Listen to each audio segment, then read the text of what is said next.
On July 29, 2023, General Abdourahmane Tchiani declared himself the new leader of Niger after instigating a coup against President Bazoum, who was elected in Niger's first peaceful democratic transition since its independence from France in 1960. Niger's coup followed similar coups in Guinea, Burkina Faso, Mali and Chad, and underscored the collapse of democracy in the Sahel region. Oddly enough, all 5 of these countries are former French colonies. If the coup succeeds, Niger will be the last domino to fall in an unbroken line of countries stretching across Africa, from the Atlantic to the Red Sea, that are ruled by military juntas. In this video, we will explore the circumstances surrounding the coup in Niger. We'll delve into what actually triggered the coup, examine its consequences, and analyze its impact on key stakeholders, including France, the USA, and Russia.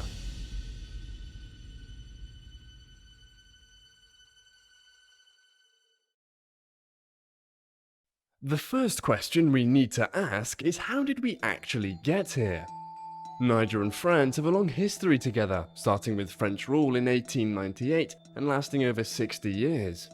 Niger became independent in 1960, but French culture and language have continued to influence Niger's unique culture. General Tchiani blamed rising insecurity and a lack of economic growth as the reasons for the coup, and stated that the intervention was necessary to avoid the gradual and inevitable demise of the country.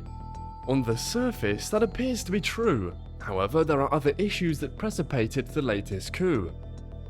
Although Niger was granted independence, the seeming independence was entangled with a continued dependency on France in 3 core areas: the military, finances, and resources, which triggered the Nigerian junta to act. After independence, France maintained military bases in Niger, including 2 permanent bases in the Sahel region, one of which is in Niamey, the capital of Niger.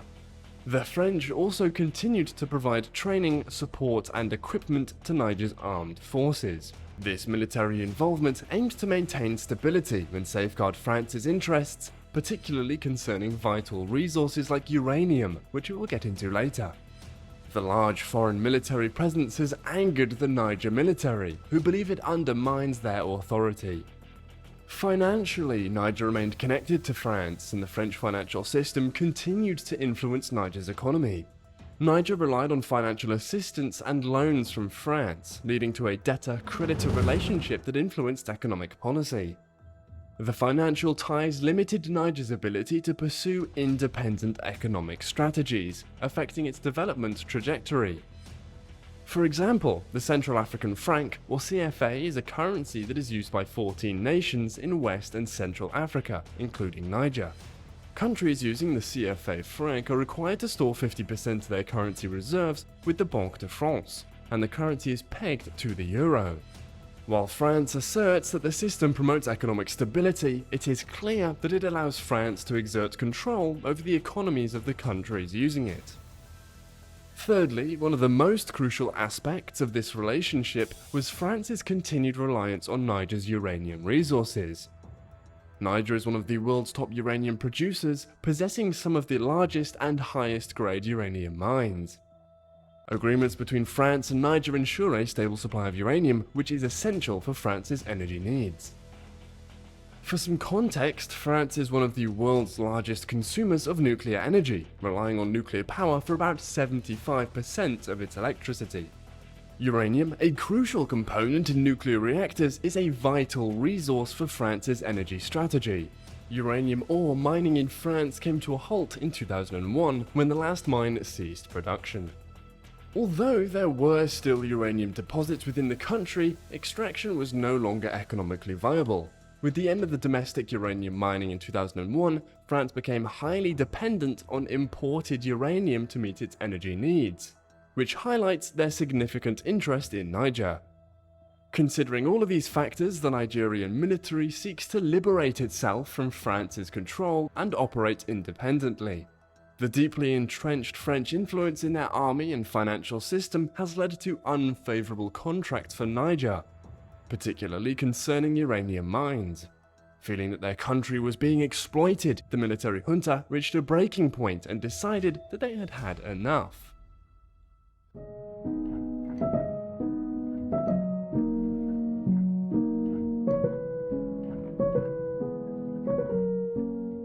The failure of regional organizations like the Economic Community of West African States, or ECOWAS, and the African Union to firmly act against military takeovers in nearby countries likely encouraged the Nigerian military. 7 coups have occurred in the region in the last 4 years, with 3 succeeding, and although threats of sanctions have been made, insufficient action has created the impression that military takeovers are not effectively deterred. On July 30th, 2023, ECOWAS issued an ultimatum to the Nigerian military junta, demanding that President Bazoum be reinstated within 1 week, or face sanctions and the potential use of force. This led to a counter-threat from Burkina Faso and Mali, 2 West African countries controlled by soldiers who led successful coups to respond with force. Oddly enough, both of these countries were former French colonies. The sanctions include a no-fly zone, the closure of borders, the suspension of commercial and financial transactions, the freezing of assets, and travel restrictions for military personnel. The first major consequence for Niger was the cancellation of a planned 30 billion CFA franc or $51 million bond issuance by the Central Bank of West African States, BCEAO, as well as the World Bank suspending disbursements to Niger. There is also the threat of potentially offering insurgent groups an opportunity to exploit political instability and increase violence. As history indicates, instability often fuels extremism, and the Sahel is already a hotspot for violence, with 40% of Africa's Islamist group activity there. With this threat looming, it becomes inevitable that the coup is causing the USA and France a major headache.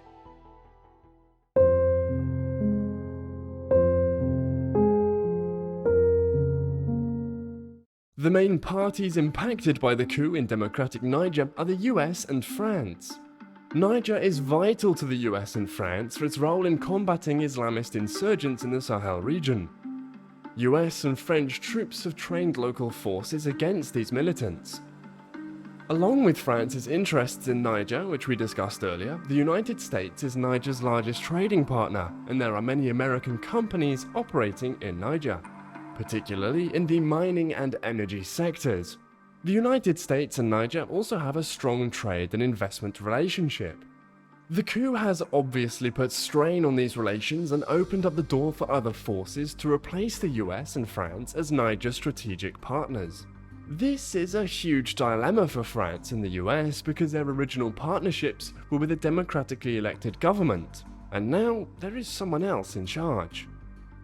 It's simple. The Nigerian junta want allies to help them fend off extremist groups so that there is more stability in the region, as well as obtain more autonomy over their country. In exchange, any potential partner would want the resources that Niger has in abundance.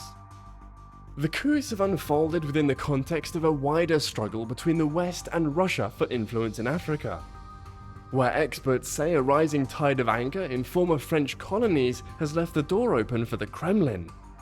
Yevgeny Prigozhin, head of the Russian private mercenary Wagner Group, who remains active despite leading a failed coup against the Russian army earlier this year, praised the coup in Niger as part of the fight against colonizers and offered his fighters service to bring order.